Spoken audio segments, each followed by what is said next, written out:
भारतीय शेयर बाजार में शानदार तेजी के बावजूद एक तरफ आईपीओ बाजार इस साल सुस्ती रहा, वहीं ब्लॉक डील्स में जबरदस्त तेजी देखने को मिल रही है। एक रिपोर्ट के मुताबिक जून महीने में ब्लॉक डील 3 साल के ऊंचे स्तर 3.9 अरब डॉलर यानी कि करीब 32,000 करोड़ रुपए तक पहुंच गई है। दूसरी तरफ इस साल की पहली छमाही में आईपीओ के जरिए जुटाए जाने वाले फंड में करीब 80% की गिरावट आई है। शुक्रवार को भी शेयर बाजार में अदानी ट्रांसमिशन, भारतीय एयरटेल, इजी ट्रिप प्लानर जैसी कई कंपनियों में ब्लॉक डील हुई। इस हफ्ते अदानी समूह की कंपनियों में ब्लॉक डील के जरिए जीक्यूजी पार्टनर्स और कई कंपनियों ने 1 अरब डॉलर से ज़्यादा के शेयर खरीदे हैं। सर, कितनी ब्लॉक डील अब तक हो चुकी है, क्या कुछ आंकड़े कह रहे हैं और कौन कौन सी बड़ी कंपनियां इसमें शामिल है? भारतीय शेयर बाजार का ये एक बिल्कुल अनोखा और नया चेहरा है। शेयर बाजार की तेजी की सुर्खियां आप पढ़ रहे होंगे, रिकॉर्ड तेजी की सुर्खियां पढ़ रहे होंगे। उसके पीछे क्या हो रहा है ये हम आज बताने की कोशिश करते हैं और इसे हमने आज सबसे बड़ी खबर के तौर पर शामिल किया। आमतौर पर कंपनियां शेयरों की बिक्री या तो एफपीओ के जरिए करती हैं, आईपीओ के जरिए करती हैं। कंपनी एफपीओ लेकर आती हैं और दोबारा अपने शेयर बेचती हैं। पर भारतीय बाजार में पिछले एक साल में एक मुश्त प्रमोटर्स ने अपनी हिस्सेदारी बेची है बड़े पैमाने पर लोगों को। और ये एक दो जगह होती है, अडानी की सेल्स दिखाई देती तो समझ में आता।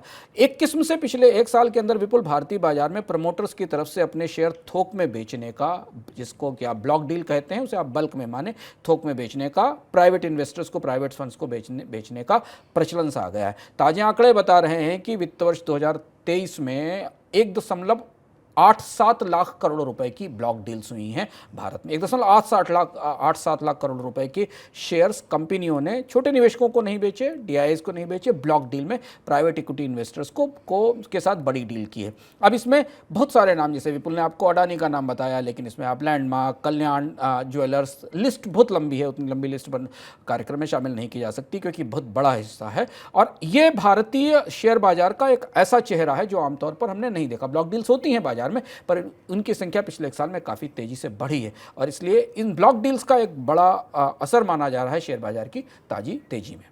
आपसे ये भी जानना चाहेंगे सर, इतनी सारी ब्लॉक डील हो क्यों रही है और रिटेल इन्वेस्टर के लिए, छोटे निवेशकों के लिए इसका कोई असर है क्या? यही चौंकाने वाली बात है और सवाल बाजार को मथ रहा है। जब हमने समझने की कोशिश की कि आखिर कंपनियों के प्रमोटर्स अपनी हिस्सेदारी थोक में बेच क्यों रहे हैं। दो ही वजह हो सकती हैं। एक वजह यह है कि कंपनियों के पास कर्ज है, उसे उतारने के लिए उनके पास उन्हें फंड्स चाहिए, या फिर दूसरी चीज यह है कि प्रमोटर्स प्रॉफिट बुक करना चाहते हैं शेयरों में। चूंकि स्टॉक मार्केट में तेजी है और प्रमोटर ही सबसे बड़ा शेयर होल्डर भी है और उसके पास सबसे बड़ी हिस्सेदारी भी है, तो वो इससे मुनाफा वसूली करना चाहता है, मुनाफा निकालना चाहता है। तो कुछ कंपनियां तो अपने निवेश के या कर्ज उतारने के लिए शेयर बेच रही, से अडानी की मजबूरी थी अपने शेयर्स बेचने की क्योंकि अडानी को कर्ज चुकाना था। लेकिन बहुत सारी ऐसी कंपनियां जिनके भविष्य में कोई निवेश की योजनाएं नहीं दिखती हमारे सामने। ऐसा नहीं कि उन्होंने अपने ताजी बोर्ड मीटिंग में बताया हो कि उनके पास फंड्स की कमी है और कोई बड़ा निवेश करने जा रही हैं। ऐसा लगता है क्योंकि प्राइसेस ऊपर हैं, बढ़े हुए हैं और निवेश और कंपनियों को बेहतर रिटर्न, प्रमोटर्स को बेहतर रिटर्न मिल रहे हैं, इसलिए वो ग्राहकों को बेच रहे हैं